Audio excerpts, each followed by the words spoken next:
नमस्कार मित्रों, आप सभी का फिर से अकाउंटिंग की क्लास में स्वागत है। मैं डॉक्टर दुर्गा सिंह आपके बीच में प्रस्तुत हूँ अकाउंटिंग की एक नई क्लास के साथ।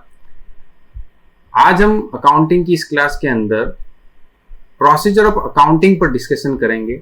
जो अकाउंटिंग का जो प्रोसीजर है उसके बारे में हम चर्चा करेंगे और अकाउंटिंग का प्रोसीजर जिसके बारे में हमने फर्स्ट क्लास के अंतर्गत देखा था कि सबसे पहले हम अकाउंटिंग के प्रोसीजर के अंदर क्या करते हैं, जो ट्रांजेक्शंस और जो इवेंट्स से उनको हम आइडेंटिफाई करते हैं। आइडेंटिफिकेशन का सबसे पहला काम होता है, पहचान की जाती है उन व्यवहारों को, उन घटनाओं को जिनको मुद्रा में मापा जा सकता है और जिनको हम मुद्रा में नहीं माप सकते हैं उन व्यवहारों और घटनाओं को यहीं छोड़ दिया जाता है।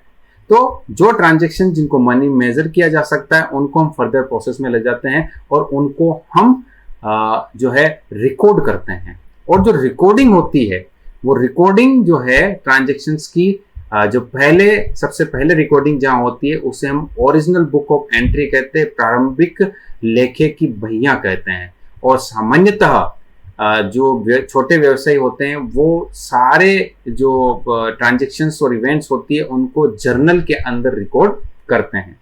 और जो बड़े व्यवसायी हैं, जो बड़े बिजनेसमैन हैं, जिनके ट्रांजेक्शन बहुत ज्यादा होते हैं, तो वो सब क्या करते हैं, जर्नल के साथ साथ उनकी सहायक बहिया भी रखते हैं। और ये जो सभी बहिया हैं, सहायक बहिया और जो जर्नल है, ये सभी प्रारंभिक लेखे की पुस्तकें कहलाती है। तो हम आज इसी टॉपिक पर डिस्कशन करना जा रहे हैं कि जर्नल क्या है, सहायक बहिया क्या है और कितने प्रकार की होती है और किस प्रकार से हम लेखा प्रविष्टि करते हैं। तो आइए हम शुरुआत करते हैं आज जर्नल से। और जर्नल के बारे में हम आपको बहुत इसमें अलग अलग पॉइंट्स बताएंगे जहां से आपके एग्जाम में क्वेश्चन बनता है ना, और किस तरीके से हमें उसे अटेंड करना है, वो सारी बातें हम आज के इस लेक्चर के अंदर करेंगे। मैं सबसे पहले आप सभी से निवेदन करना चाहूंगा कि आप यदि मेरा अभी तक चैनल सब्सक्राइब नहीं किया है तो उसको सब्सक्राइब करें, शेयर करें और लाइक करें और जहां जितना हो सकता है वहां तक पहुंचाइए लेक्चर्स को। हमारा प्रयास है कि आप अकाउंटिंग के अच्छे अच्छे कंसेप्ट सीखे, नई ज्ञान आपको प्राप्त हुए और जो क्वेश्चंस हम यहाँ पर करवाते हैं तो हो सकता है उसमें आपको एग्जाम के अंदर भी इस तरह के क्वेश्चन सीधे पूछे जा सकते हैं। ठीक है, तो चलिए हम वापस से टॉपिक पर आते हैं कि आइडेंटिफिकेशन से हमें कहाँ पहुंचना, रिकॉर्डिंग पर पहुंचना है। तो आइडेंटिफिकेशन से रिकॉर्डिंग पर पहुंचने से पहले हमें कुछ बातों को जानना जरूरी है, क्योंकि कभी कभी क्वेश्चन इनके बीच का क्वेश्चन उत्पन्न हो जाता है, बीच से क्वेश्चन बनता है। वो क्या जानकारी आपको प्राप्त करनी होगी उसके बारे में हम चर्चा करते हैं। जैसे आप आइडेंटिफिकेशन करते हैं किसी ट्रांजैक्शन इवेंट्स का, वहां से हमें क्या करना होता है,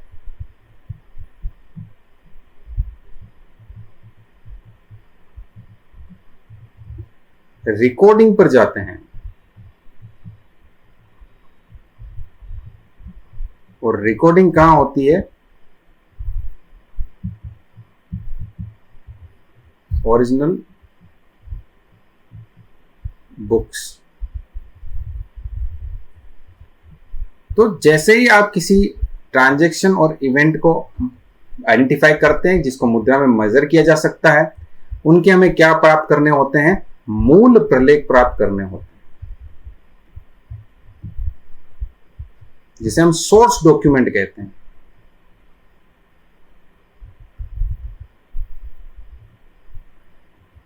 और इन सोर्स डॉक्यूमेंट के आधार पर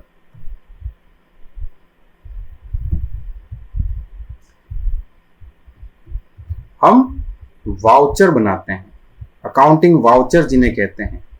और उन अकाउंटिंग वाउचर के बेस पर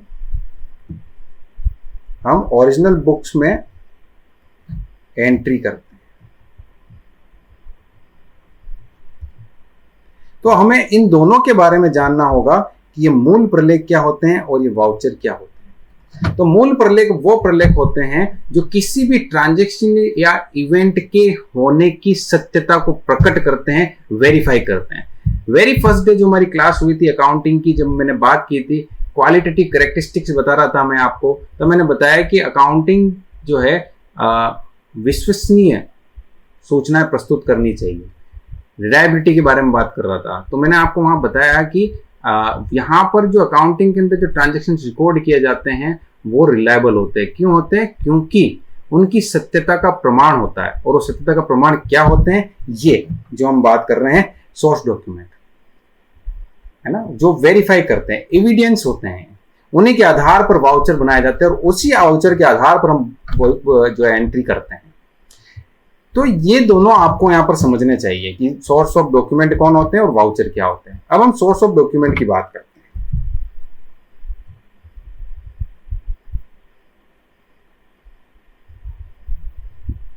सोर्स ऑफ डॉक्यूमेंट क्या क्या होते हैं? नंबर 1, जैसे एग्जाम्पल केस मीमो।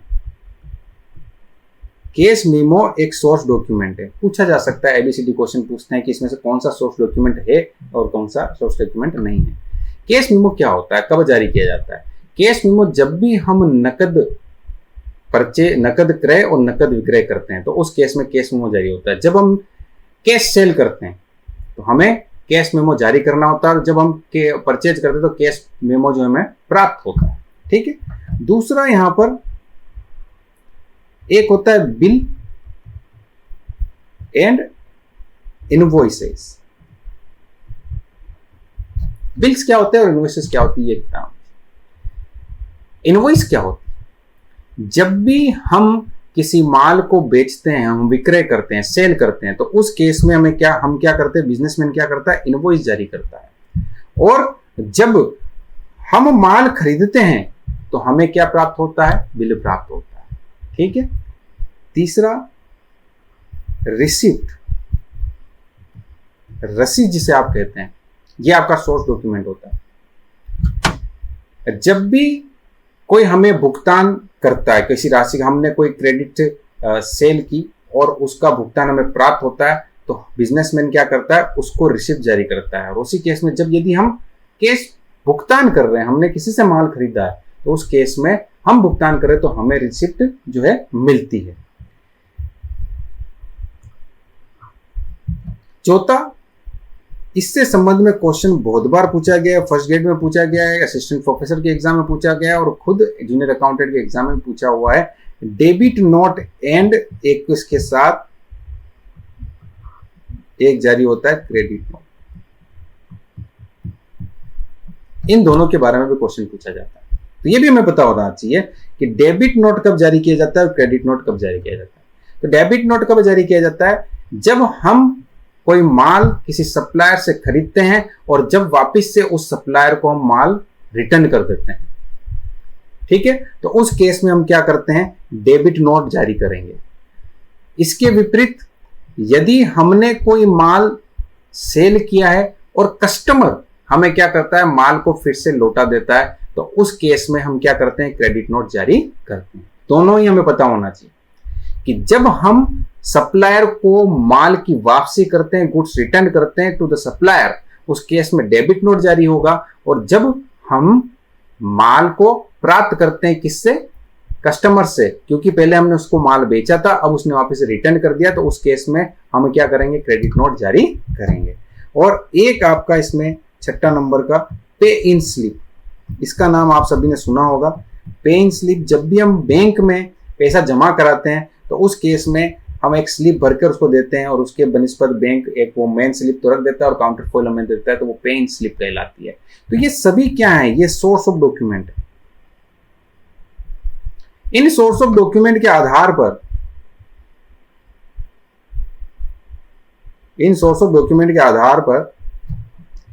क्या किया जाता है? वाउचर बनाए जाते हैं। इन सोर्स ऑफ डॉक्यूमेंट के आधार पर वाउचर बनाए जाते हैं।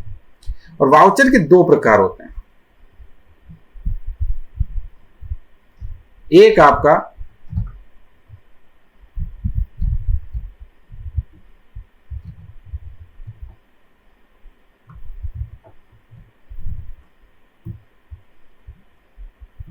कैश वाउचर, एक नॉन कैश, जिसे ट्रांसफर वाउचर भी कहते हैं। जो कैश वाउचर होता है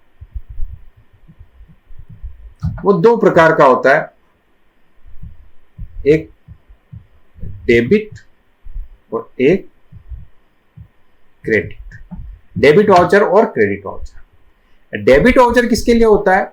जब भी हम कैश पेमेंट करते हैं तो उस केस में डेबिट वाउचर बनाया जाता है, और जब भी कैश रिसिप्ट होता है उस समय हम क्या करते हैं? क्रेडिट वाउचर बनाते हैं।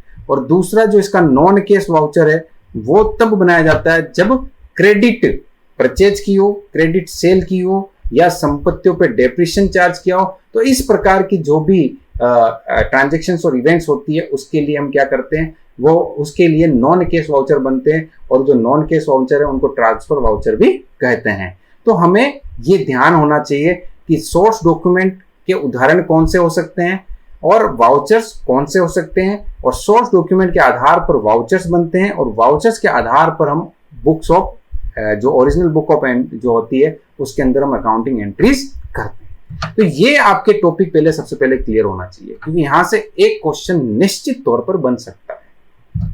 चलिए अब हम चलते हैं जर्नल पे। जर्नल, जो कि मैंने आपको बताया कि जर्नल क्या है? एक प्रारंभिक लेखे की बही है। जो छोटे व्यवसायी होते हैं वो क्या करते हैं? प्राय जर्नल में सारे ट्रांजैक्शन को रिकॉर्ड करते हैं। सर्वप्रथम जहां पर रिकॉर्ड किया जाता है छोटे बिजनेसमैन के द्वारा प्रारंभिक लेखे की प्रविष्टि, जो इसकी पुस्तकें कहते हैं इसको, वो जर्नल में रिकॉर्ड किया जाता है। जर्नल में कैसे रिकॉर्ड किया जाता है? जर्नल में ट्रांजैक्शन को जब आप रिकॉर्ड करते हैं तो सबसे पहला तो इसमें ध्यान रखना होता है डबल एंट्री सिस्टम के आधार पर रिकॉर्ड किया जाता है। दूसरा, तिथिवार यानी डेट वाइज इसमें रिकॉर्डिंग की जाती है। ठीक है। जर्नल के साथ साथ यदि बड़ी संस्थाएं हैं, बड़े बिजनेसमैन हैं जिनके बड़े बड़े ट्रांजैक्शंस होते हैं, नंबर ऑफ जो ट्रांजैक्शन से ज्यादा होते हैं, तो हम कहते हैं कि सही सूचनाएं और अच्छे से प्राप्त हो तो हम क्या करते हैं? उसके साथ ही जो दूसरी सहायक बहिया बनाते हैं जो कि जर्नल की जैसी ही होती है, ठीक है, परंतु उनको बनाने का पर्पज दूसरा होता है। वहां पर सेम नेचर के जो ट्रांजैक्शन है उनको रखा जाता है। तो ये भी क्या कहलाती है? ओरिजिनल बुक ऑफ एंट्री कहलाती है। एग्जाम में क्वेश्चन पूछा जा सकता है कि original of book of entry कौन कौन सी होती है। जर्नल का नाम दिया जाएगा, साथ में केस बुक का दिया जाएगा, परचेज बुक का दिया जाएगा और ऑल ऑफ द अबव कर दिया जाएगा। तो वहां पर 100% बच्चों से अगर कंसेप्ट नहीं पढ़ा तो गलती होगी, वो सभी जने क्या करेंगे? जर्नल को सही करके आएंगे, जबकि ऑल ऑफ द अबव तीनों ही सही है। ठीक है, तो ध्यान रहे, बस अंतर है तो ये है कि जब नंबर ऑफ ट्रांजैक्शन ज्यादा हो, बड़ा बिजनेस हो, तो उस केस में जर्नल के साथ साथ दूसरी और बुक्स बनाते हैं, होती वो original book of entry he, original प्रारंभिक लेखे की पुस्तकें ही होती है। ठीक है, तो उसके सहायक कौन सी होती है? Case book. अब केस बुक में क्या होगा? समस्त केस से संबंधित जितना भी ट्रांजैक्शन है वो सारे ट्रांजैक्शन कहाँ रिकॉर्ड किए जाएंगे? केस बुक में रिकॉर्ड किए जाएंगे। दूसरा, परचेज बुक। परचेज बुक में परचेज से संबंधित जितने भी ट्रांजैक्शन हैं उनको सबसे पहले क्या किया जाएगा? परचेज बुक में रिकॉर्ड किया जाएगा। फिर तीसरी आपकी होती है सेल्स बुक। जो सेल्स से संबंधित जितने भी ट्रांजैक्शन होते हैं उनको हम कहाँ करेंगे? सेल्स बुक के अंतर्गत रिकॉर्ड करेंगे। फिर परचेज रिटर्न बुक, जहां पर परचेज रिटर्न की बात की जाएगी। जैसा कि हमने कहा कि डेबिट नोट कब जारी किया जाता है, तो कब केस जारी किया जाएगा? जब हम क्या कर रहे हैं? परचेज रिटर्न कर रहे हैं, यानी कि सप्लायर को माल लौटा रहे हैं, तो उस केस में परचेज रिटर्न बुक तैयार की जाएगी, वहां पर रिकॉर्ड किया जाएगा। और फिर है आपकी सेल्स रिटर्न बुक, जहां पर सेल्स रिटर्न की बात की जाती है, यानी कि यहाँ जो क्रेडिट नोट की बात की जाती है। फिर बिल्स रिसेबल बुक, जहां पर बिल ऑफ एक्सचेंज किया जाता है, यानी जब ट्रांजैक्शन होते हैं तो उनमें क्रेडिट ट्रांजैक्शन होते हैं तो बिलों के आधार पर लेन देन किया जाता है, तो उस केस में हमें बिल्स रिसेबल और बिल्स पेबल दो प्रकार की बुक बनानी पड़ती है। और एक यही जो जर्नल प्रॉपर जो इसके साथ ही इसको दे दी, तो इस प्रकार से कुल मिलाकर 8 प्रारंभिक लेखे की पुस्तकें होती है, जिसमें कैश बुक आती है, परचेज बुक आती है, सेल्स बुक आती है, परचेज रिटर्न बुक आती है, सेल्स रिटर्न बुक आती है, बिल्स रिसेबल आती है, बिल्स पेबल आती है और जनरल प्रॉपर आती है। तो ये सारा हमें पता होना चाहिए। सब्सिडरी बुक की संख्या कितनी होती है, ये भी क्वेश्चन पूछा गया है, ये भी हमें आना चाहिए। ठीक है, इनको सब्सिडरी नाम भी कहा जाता है और प्रारंभिक लेखे की पुस्तकें भी कहा जाता है। तो ये सारी बुक्स में क्या क्या रिकॉर्ड किया जाएगा वो आपको आना चाहिए। ठीक है, वो मैं आपको बता चुका हूं। नेक्स्ट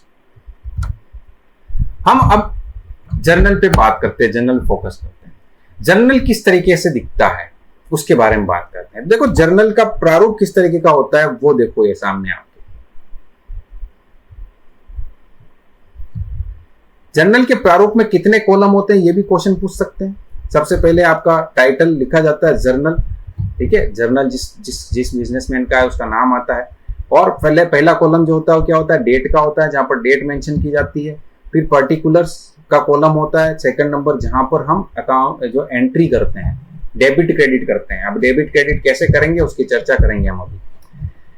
फिर तीसरा जो कॉलम होता है किसका होता है, लेजर फोलियो का होता है। लेजर फोलियो जो क्या प्रकट करता है कि इस ट्रांजैक्शन से संबंधित हमने इसकी लेजर जो है कहाँ बना रखी है, किस पेज संख्या पे बना रखी है, उसका यहाँ पर क्रम संख्या डाली जाती है।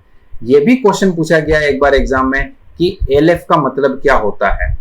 मल्टीपल चॉइस क्वेश्चन पूछे गए थे, जिसमें इसका सही उत्तर क्या है कि जो ट्रांजैक्शन हुआ है जिसको हमने रिकॉर्ड किया, इसकी एंट्री की है, उसकी हमने लेजर किस पृष्ठ संख्या पे बनाई है, किस पेज नंबर पे बनाई है, वो यहाँ पर अंक डलता है। फिर डेबिट अमाउंट और क्रेडिट अमाउंट, जो डेबिट है उसका डेबिट का अमाउंट इस कॉलम में आएगा और क्रेडिट जो है क्रेडिट कॉलम में आएगा। तो जब हम जनरल में लेखा करते हैं तो उसके संबंध में क्या नियम है, तो सबसे पहले जो बात करें हम जनरल में दोहरा लेखा प्रणाली के आधार पर लेखा किया जाता है। सबसे बड़ा इंपॉर्टेंट जो है वो ये है कि दोहरा लेखा प्रणाली, मैंने बताया आपको कि अकाउंटिंग के 3 प्रकार के सिस्टम है। एक सिंगल एंट्री सिस्टम होता है, एक डबल एंट्री सिस्टम होता है और एक महाजनी बही खाता होता है। तो सबसे मॉडर्न जो तरीका है वो कौन सा है, आपका दोहरा लेखा प्रणाली डबल एंट्री सिस्टम होता है, जहां पर प्रत्येक ट्रांजैक्शंस जो हैं उनके 2 पक्षों में रिकॉर्डिंग की जाती है, एक डेबिट होता है और एक दूसरा उसका विपरीत क्रेडिट होता है। अब हम जो अकाउंटिंग करते हैं, डेबिट क्रेडिट करते हैं, वो किस तरीके, वो कैसे की जाए, उसके संबंध में अकाउंटिंग के अंतर्गत कुछ रूल्स, कुछ अप्रोचेज हैं। ठीक है, उसके आधार पर हम कभी ट्रांजैक्शन में किसी खाते को डेबिट करते हैं और कभी किसको क्रेडिट करते हैं। तो उसके संबंध में क्या है, जो है खातों के प्रकार बनाए गए। खातों को दो प्रकार से क्लासिफाई किया हुआ है, एक इसका ट्रेडिशनल क्लासिफिकेशन किया हुआ है, एक इसका मॉडर्न क्लासिफिकेशन किया गया है। ट्रेडिशनल क्लासिफिकेशन में क्या बताया गया है कि खातों को हम क्या करते हैं, मूल रूप से 2 भागों में बांटते हैं, एक पर्सनल अकाउंट और दूसरा इम्पर्सनल अकाउंट। पर्सनल अकाउंट का मतलब ये होता है कि जहां जो खाते हैं वो व्यक्ति से संबंधित होते हैं। ठीक है, जैसे इसमें बता रखा है कि पर्सनल अकाउंट में भी नेचुरल पर्सनल का मतलब जैसे राम का खाता हो गया, सीता का खाता हो गया, गीता का खाता हो गया, मोहन का खाता हो गया, जिसके नाम से खाते आते हैं वो क्या कहलाते हैं, नेचुरली, है ना। जिसका फिजिकल सब्सटेंस एग्जिट करता है तो वो क्या कहलाते हैं, नेचुरली पर्सनल अकाउंट कहलाते हैं। दूसरा होता है आर्टिफिशियल, जिसका भौतिक अस्तित्व नहीं होता, जैसे कंपनी का निर्माण किया, इसका फिजिकल सब्सटेंस नहीं होता परंतु कंपनी का अकाउंट होता है।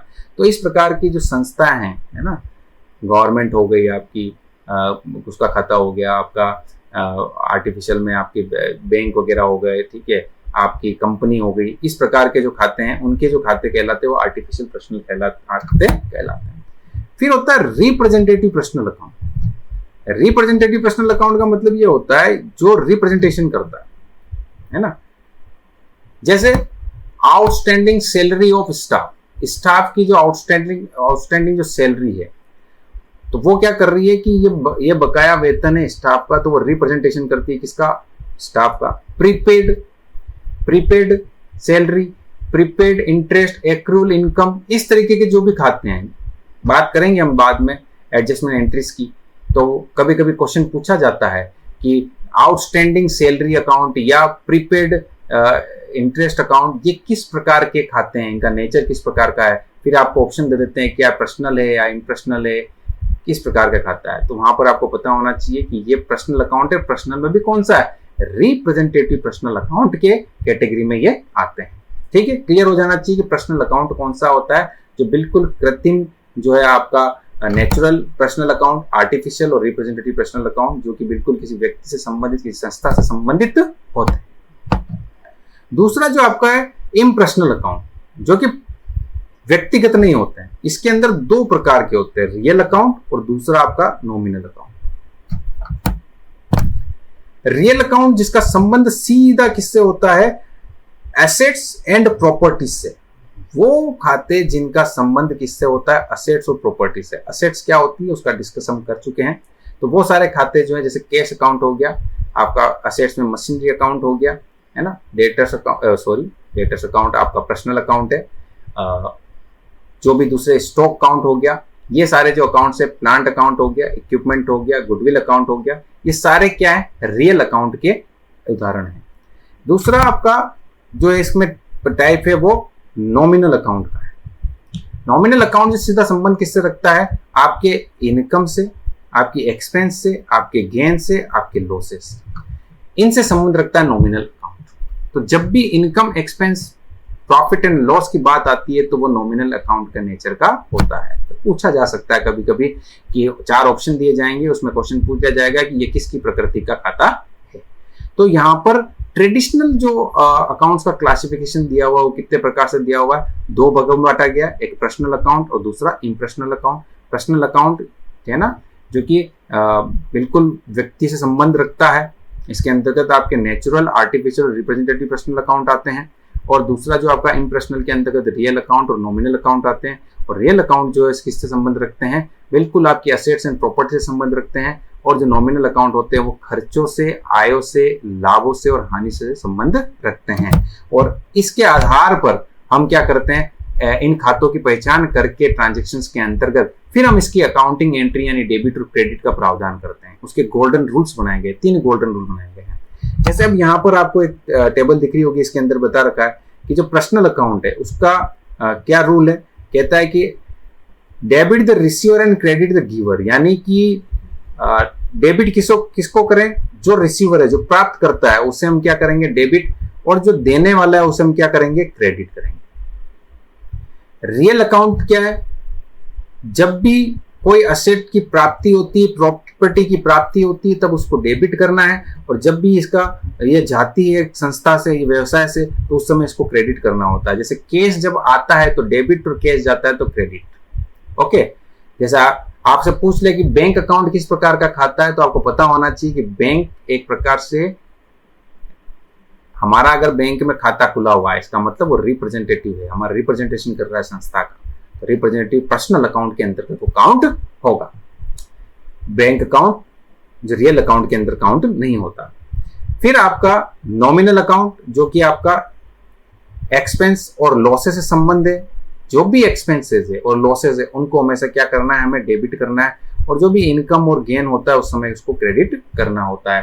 तो ये आपके गोल्डन रूल आपको पता होना चाहिए। सबसे पहले तो हमें खाता का आइडेंटिफाई करना होता है कि पर्सनल अकाउंट है या रियल अकाउंट है या नॉमिनल अकाउंट है।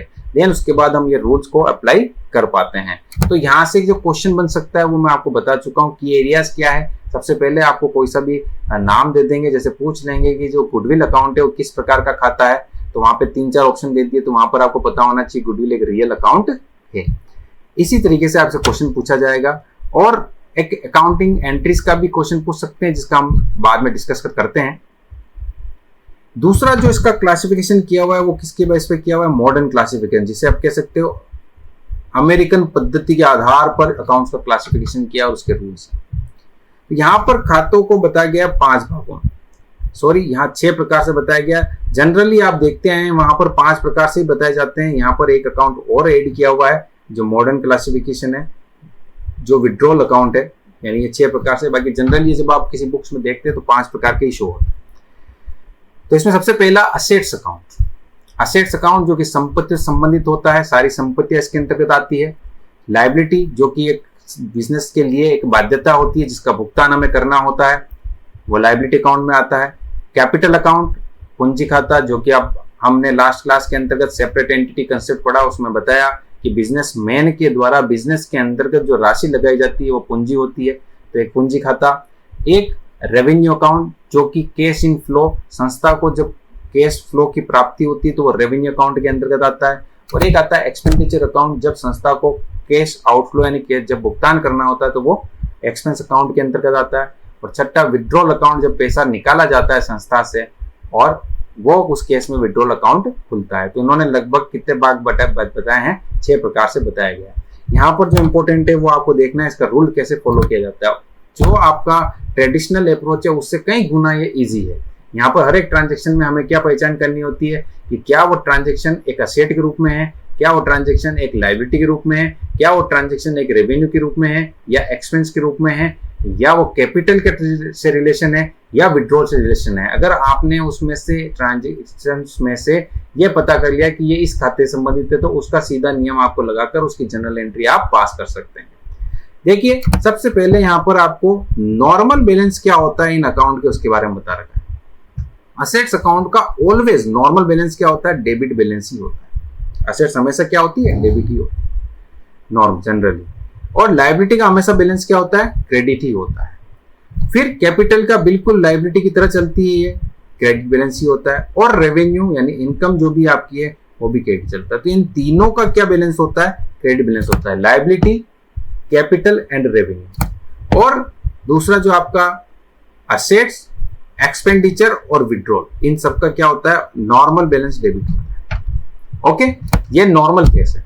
आपसे पूछ सकते हैं सीधा सा क्वेश्चन कि निम्न में से किसका हमेशा क्रेडिट बैलेंस होता है? आपको दे देंगे असेट्स अकाउंट, आपको दे देंगे एक्सपेंडिचर अकाउंट, आपको विड्रॉल अकाउंट दे देंगे और फिर कैपिटल अकाउंट दे देंगे। तो वहां से क्लिक करना होगा कि कैपिटल अकाउंट का जो बैलेंस होता है वो ऑलवेज क्या होता है? क्रेडिट होता है। चलिए, अब कब तो इनको डेबिट करेंगे और कब इनको क्रेडिट करेंगे उसके संबंध में प्रावधान है। तो जब भी असेट्स इंक्रीज होगी, यानी जो भी डेबिट वाला आइटम है ना, असेट्स हो गई, एक्सपेंडिचर हो गया और विड्रॉल वगैरह हो गया, ये तीनों ही जब बढ़ेंगे तो इनको डेबिट किया जाएगा और तीनों ही कम होंगे तब इनको क्रेडिट किया जाएगा। उसी प्रकार से आपका लायबिलिटी हो गई, रेवेन्यू हो गई और कैपिटल हो गई, जब तीनों ही बढ़ेगी तो क्रेडिट की जाएगी और तीनों ही घटेगी तब डेबिट की जाएगी। तो दोनों का रिवर्स है जो रिलेशन है। तो आप ये कह सकते हो कि जो आपका असेट्स, एक्सपेंडिचर और विड्रॉल, ये जब इंक्रीज होते हैं तो डेबिट करोगे, डिक्रीज होते हैं तो क्रेडिट करोगे। और फिर आपका लायबिलिटी, कैपिटल और रेवेन्यू, ये जब इंक्रीज होंगे तो क्रेडिट करेंगे और डिक्रीज होंगे तो डेबिट करेंगे। तो इस तरीके से ये मॉडर्न रूल है आपके अकाउंटिंग एंट्री का। तो ये उससे भी आसान है। तो हर एक ट्रांजैक्शन में हमें क्या आइडेंटिफाई करना होगा कि वो असेट्स है या लायबिलिटी है या कैपिटल है या रेवेन्यू है या एक्सपेंस है या विड्रॉल किया हुआ है। ओके, ये आपका जो हमने अभी डिस्कस किया था कि लेखांकन के में जब रिकॉर्डिंग हम करते हैं तो मूल प्रलेखों के आधार पर वाउचर बनाए जाते हैं और उसके आधार पर की जाती है। तो ये इसका यहाँ पर आपकी स्लाइड है, जो इसको यहाँ से आप देख सकते हैं कि ऐसे प्रलेख जो प्रत्येक लेन देन के लिखित प्रमाण होते हैं वो मूल प्रलेख कहलाते हैं और उनके अंदर अलग अलग प्रकार हमने यहाँ दिए हुए हैं। ओके, तो ये क्लास हम अब यहीं तक रखते हैं। अकाउंटिंग एंट्री के बारे में हम आगे डिस्कस करेंगे और इसके संबंध में जो भी क्वेश्चन है हम आगे क्लास के अंतर्गत देखेंगे।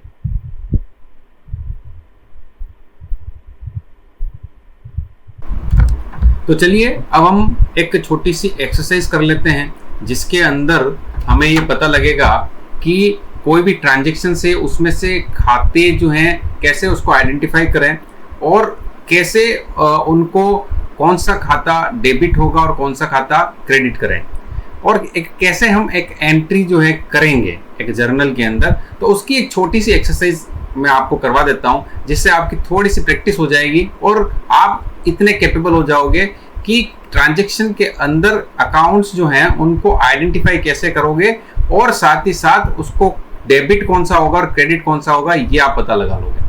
ठीक है, अब डेबिट और क्रेडिट के रूल्स हमने पढ़े हैं और वो क्लासिफिकेशन ऑफ अकाउंट्स के आधार पर हमने देखा, ट्रेडिशनल अप्रोच और मॉडर्न अप्रोच। उन दोनों के आधार पर मैं आपको बता दूंगा कि किस तरीके से हम कब खाते को डेबिट करेंगे और कब क्रेडिट करेंगे। आइए, ये आपके डिस्प्ले हो रहा है जिसमें हम कुछ ट्रांजैक्शन को रीड करते हैं। जैसे सबसे पहला ये बता रखा है कि आर स्टार्टेड बिजनेस विथ ₹5000। देखिए, सबसे पहला एक ये ट्रांजैक्शन होता है बिजनेस के, हर बिजनेस के अंदर सबसे पहला यही ट्रांजैक्शन होता है कि कोई भी बिजनेसमैन जो है बिजनेस के अंदर पैसा लगाता है। तो वही काम यहाँ पर भी हुआ है कि are started business with cash या बैंक बैलेंस जो होगा और वो आपका जो है ₹5000 उसने लगाए हैं। तो यहाँ पर सबसे पहले आपको आइडेंटिफाई करना होगा कि कौन से वो दो खाते हैं जो प्रभावित हो रहे हैं। देखिए, सबसे पहला इसके अंदर कौन सा खाता प्रभावित होगा। देखिए, एक आपको मैंने आपको डेफिनेशन बताई थी कैपिटल की भी डेफिनेशन बताई। उसमें क्या बताया कि जब बिजनेसमैन बिजनेस के अंदर कोई पैसा लगाता है तो उसे पूंजी कहते हैं। तो यहां पर आप इस ट्रांजेक्शन के लिए एक खाता आप कहोगे कि यस कैपिटल अकाउंट जो है प्रभावित होगा। दूसरा आप क्या बोलोगे कि साथ ही साथ दूसरा कौन सा खाता होगा, क्योंकि हमने कहा कि दो पक्षों ड्यूल एस्पेक्ट हमारा क्या कहता है कि एक ट्रांजैक्शन या एक इवेंट का जो प्रभाव है दो जगह पड़ेगा, एक दूसरा खाता होगा, एक दूसरा खाता होगा। तो हमें ये एक पता हमने कर लिया कि ये एक तो कैपिटल अकाउंट है, तो दूसरा खाता इसका क्या होगा कि हमने कहा कि पैसा जो है या तो कैश लेके आएगा या उसका बैंक अकाउंट खोलेगा बिजनेस का और वहां पर पैसा ट्रांसफर करेगा। तो आप कहोगे हो सकता है कि यहाँ कैश अकाउंट भी हो, और दूसरा आप क्या कहोगे यस बैंक अकाउंट भी हो सकता है, कैश और बैंक। वैसे मोर देन 10,000 में बैंक ही होता है, लेस देन 10,000 के अंतर्गत कैश ही किया जाता है। तो यहां पर आपके दोनों ही खाते आपके सामने आ गए, एक कैपिटल अकाउंट और एक कैश अकाउंट या बैंक अकाउंट। अब आपको ये पता करना है कि डेबिट कौन सा होगा और क्रेडिट कौन सा होगा। तो उसके लिए क्या है, आप दोनों में से कोई सा भी बेस रूल्स का उठा लें और उसको अप्लाई कर लें। जैसे मैं तो कहूंगा कि आप मॉडर्न रूल की तरफ बढ़े, जो बिल्कुल बहुत ही बाइफरकेटेड और बहुत ही आपको कह सकते हो स्पष्ट रूप से उसमें बताया हुआ है। मैं आपको उस स्लाइड पे ले जाता हूं जहां पर मॉडर्न जो है अकाउंट्स का क्लासिफिकेशन किया हुआ है। देखिए, जब भी कैपिटल अकाउंट, यहां पर आप रूल्स देख सकते हो, कैपिटल अकाउंट का रूल क्या चलता है कि जब भी कैपिटल अकाउंट जो है यानी कैपिटल इंक्रीज होती है या कैपिटल फर्स्ट टाइम इनिशिएट करती है तो उसका जो है कैपिटल जो है उसमें क्या होती है, बढ़ती है। तो वो जो कैपिटल जब बढ़ती है तो उसको क्या किया जाता है, यहां पर आपको डिस्प्ले हो रहा होगा कि जब कैपिटल बढ़ती है तो हम कैपिटल में क्या करते हैं, इंक्रीज होने पर उसको क्रेडिट करते हैं। ठीक है। दूसरा कैश और बैंक क्या है, कैश और बैंक एक प्रकार से आपका पैसा जो है, कैश अकाउंट जो है एक प्रकार से आपकी क्या है, असेट्स है, व्यवसाय के लिए एक असेट्स है। और वो असेट्स जो है वो यदि बिजनेस में आती है ना, बिजनेस के अंदर आ रही है, बिजनेस के अंदर इंक्रीज हो रही है, जब कुछ नहीं था, जीरो था और अब 5,000 रुपये आ रहे हैं, तो हम कहेंगे इंक्रीज हो रहा है। तो क्या करोगे, उसको असेट अकाउंट को डेबिट करोगे। तो यहां से चीजें क्लियर हो जाती है कि आपको डेबिट कौन से अकाउंट को करेंगे और क्रेडिट कौन से अकाउंट को करेंगे। तो जो कैश और बैंक है वो तो क्या हो जाएगा, आपका डेबिट हो जाएगा। और कैपिटल जो है जब इंक्रीज होती है तो उसे हम क्या करते हैं, क्रेडिट करते हैं। तो आपका एंट्री क्या हो जाएगी, कैश या bank account debit to capital की आपकी इस तरीके की एंट्री हो जाएगी। तो इस तरीके से आपको मल्टीपल चॉइस क्वेश्चन जब आपको सॉर्ट आउट करने हैं तो आपको सबसे पहले आपको क्या करना होगा, हर एक ट्रांजैक्शन के जो अकाउंट्स है उनको आइडेंटिफाई कर लीजिए आप, चाहे मॉडर्न वे के रूप में करें चाहे ट्रेडिशनल, जैसा आपको सही लगे। और देन उसके बाद जो है आप क्या करें, उसके रूल्स देखें कि कब वो डेबिट हो रहा है कब वो क्रेडिट हो रहा है। आपका एंट्री कभी जीवन में आप गलत नहीं करोगे। यदि आपने सही से क्लासिफाई कर लिया तो आपकी एंट्री गलत होने की संभावना हो ही नहीं सकती, कभी गलत नहीं होगी आपकी एंट्री। ठीक है। जैसे नेक्स्ट हम एक और ट्रांजैक्शन जैसे देखते हैं इसको, परचेज्ड फर्नीचर फॉर 1,200। ठीक है। वो आपका क्या कह रहा है कि 1,200 रुपए का आपने क्या किया, फर्नीचर लिया। अब देखिए इसका मैं आपको सबसे पहले आपको क्या करना होगा, यहां पर सबसे पहला काम अपना क्या है, आप आइडेंटिफाई करें कि आपकी कौन सी असेट है ना। सबसे पहले हमें ये आइडेंटिफाई करना होगा कि अकाउंट कौन कौन से हैं। तो फर्नीचर एक प्रकार से बिजनेस के लिए एसेट होती है जिसका उपयोग करके हम क्या करते हैं, बिजनेस के अंदर रेवेन्यू जनरेट करते हैं। ओके। तो फर्नीचर एक अकाउंट हुआ और आप कह रहे हो परचेज, यानी हमने खरीदा फर्नीचर को, क्या किया, खरीदा, फर्नीचर को खरीदा है आपने। तो जब फर्नीचर को आप खरीदते हैं तो आपको कुछ भुगतान करना होगा, ऐसे फर्नीचर नहीं आता है ना। तो आप उसके लिए क्या करेंगे, कुछ भुगतान करेंगे। जैसे आपने कैश भुगतान किया या आपने बैंक जो है चेक काट के दिया, व्हाटएवर जो भी किया है ना। तो एक तो आपका फर्नीचर एक असेट हो गई जो कि व्यवसाय के अंदर आ रही है, और दूसरा वापिस है कैश भी क्या है, आपकी असेट या बैंक जो है आपका, वो दूसरा आपका अकाउंट यहाँ पे कौन सा हो जाएगा, कैश। ठीक है, क्लियर हो रहा है। तो ये चीज आपको ध्यान रखनी है कि दोनों, सबसे पहले आपके अकाउंट आइडेंटिफाई करो। अब देखो कि आप दोनों ही अकाउंट क्या है, असेट अकाउंट है। जब दोनों ही अकाउंट एसेट है तो डेबिट कौन सा होगा, क्रेडिट कौन सा होगा, वो आपको पता करना चाहिए। तो असेट्स का अकाउंट का रूल क्या कहता है कि जब भी असेट्स बढ़ती है तो हमें क्या करना होता है, उसे डेबिट करना होता है, और जो असेट कम होती है उसको हमें क्या करना होता है, क्रेडिट करना होता है। तो आप जैसे फर्नीचर बिजनेस के अंदर आ रहा है तो फर्नीचर को आप क्या करोगे, आप कहोगे इसे हम डेबिट करेंगे, और केस जो कि बिजनेस से पैसा जा रहा है तो आप क्या कहोगे, इसे हम क्या कहेंगे, क्रेडिट करेंगे। तो ये आपकी एक एंट्री होगी। बड़ा आसान सा है, बस आपको ढंग से अकाउंट का क्लासिफिकेशन आपको आ जाना चाहिए। जैसे अब नेक्स्ट और ट्रांजेक्शन है आपके सामने, paid salary to his clerk. Clerk को सैलरी पेड की, क्लर्क को क्या किया, सैलरी पेड की। अब आप इसको ध्यान से देखें। अब जब आप सैलरी पेड कर रहे हो, ठीक है, सैलरी एक व्यवसाय के लिए क्या होगा, क्या हो सकता है भाई, सैलरी जब पेड करते हैं व्यवसाय के लिए क्या होता है, खर्चा होता है। तो इसका मतलब सीधा सा क्या है कि यहां पर एक सैलरी अकाउंट आपका अफेक्ट होगा, और दूसरा हम भुगतान कर रहे हैं तो जेब से पैसा, बिजनेस के अंदर से पैसा क्या होगा, जाएगा। यानी कि दूसरा जो उसका कॉन्ट्रेरी अकाउंट जो होगा वो कौन सा होगा, प्रभाव करेगा, वो कैश अकाउंट होगा या बैंक अकाउंट जो भी है, ठीक है।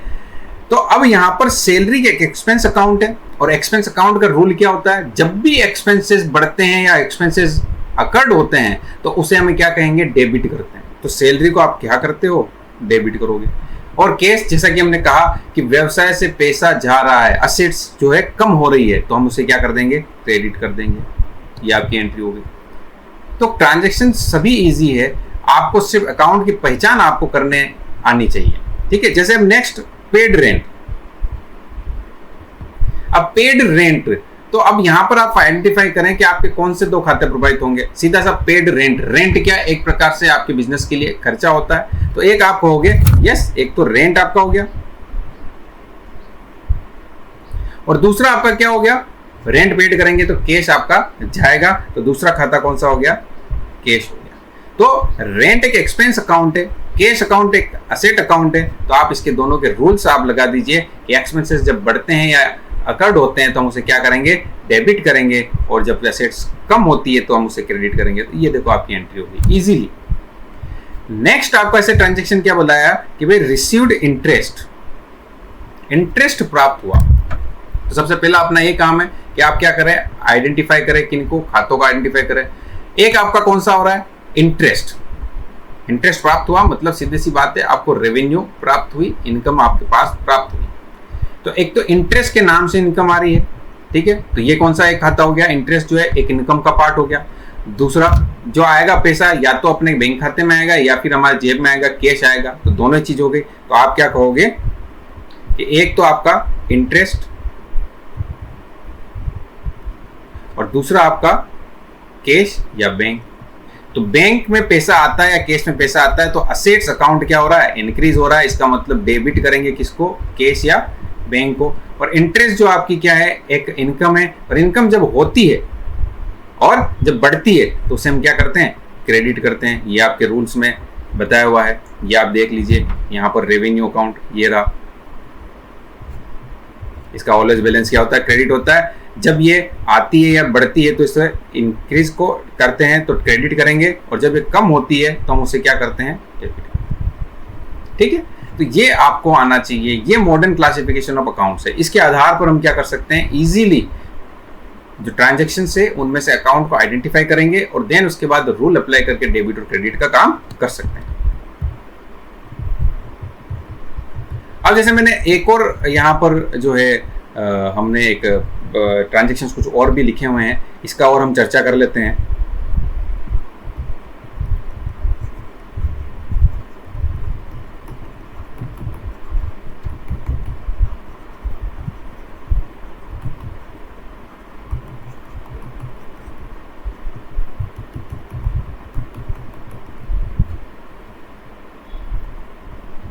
चलिए, जैसे एक लिखा वापिस से देखो, स्टार्टेड बिजनेस विथ कैपिटल। अब ये आप ऑटोमेटिक, ये हर बार ट्रांजेक्शन आता है, इसको आप खुद स्वयं आसानी से आइडेंटिफाई कर सकते हैं। आपके बिजनेस के अंदर कैपिटल आई है, यानी एक तो आपका कैपिटल अकाउंट हो गया और दूसरा आपका कैश या बैंक हो गया। अब यहाँ से आप जो है अकाउंट भी आइडेंटिफाई कर पाओगे और आप रूल अप्लाई करके आप इसकी कर दोगे। तो यहाँ पर कैश जो है इंक्रीज हो रहा है, असेट्स बढ़ रही है, तो हम क्या करते हैं उसको डेबिट, और कैपिटल भी इंक्रीज हो रही है तो कैपिटल का बैलेंस क्या होता है, ऑलवेज क्रेडिट होता है, तो वो इंक्रीज होती है तो उसे क्या करेंगे, क्रेडिट कर देंगे। अब जैसे वैसे आ रहा है जैसे वेजेज एंड सैलरी पेड, तो कौन सा खाता आपका आइडेंटिफाई करें यहाँ पर, तो आपका एक तो खाता कौन सा हो जाएगा, वेजेज एंड सैलरीज, और दूसरा आपका कौन सा हो जाएगा, पेड कर रहे हो आप कैश या बैंक। जब पैसा जा रहा है आपसे, असेट्स कम हो रही है, तो ऑटोमेटिक ये क्या हो जाएगा, क्रेडिट हो जाएगा, और ये क्या हो जाएंगे, खर्चे जब इनकर्ड होते हैं, हम कहते हैं बढ़ रहे हैं या इनकर्ड होते हैं, तो उस केस में हम क्या करते हैं, उसको डेबिट करते हैं। नेक्स्ट जैसे आपका रेंट रिसीव्ड, देखो रेंट रिसीव्ड हुआ, रेंट एक प्रकार से अब क्या हो गई, आपकी रेवेन्यू हो गई, और रिसीव्ड हुआ इसका मतलब कहीं ना कहीं पर आपका कैश या बैंक में पैसा आएगा। तो आप एक तरफ कहोगे कि कैश या बैंक, और दूसरा जो आपका क्या कहलाएगा, रेंट। तो रेंट एक इनकम है, रेवेन्यू जनरेट होती है या इंक्रीज होती है तो उसे क्रेडिट किया जाएगा, और कैश और बैंक आपके लिए एक प्रकार से असेट्स है, और जब ये बढ़ते हैं है ना, तो उसे हम डेबिट करेंगे। तो आप कैश और बैंक को डेबिट करोगे और रेंट को क्या कर दोगे, क्रेडिट कर दोगे। इस तरीके से ये आपकी एक एंट्री पास हो जाएगी, है ना।